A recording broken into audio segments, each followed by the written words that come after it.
To enable force allow apps on external in Samsung Galaxy S20, open settings, swipe up or down home screen to access the app screen, and then tap settings. You can also open settings screen from notification panel. Swipe down notification panel, and then tap settings icon.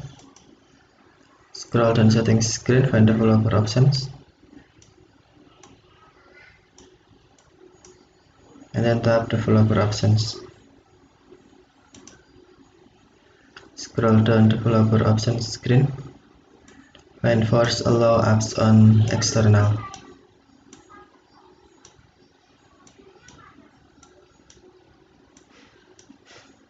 Force allow apps on external.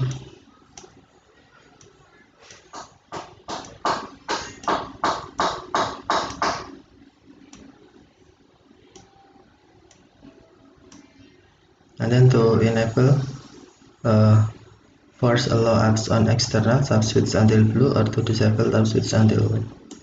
Tap switch until blue to enable, or tap switch until white to disable.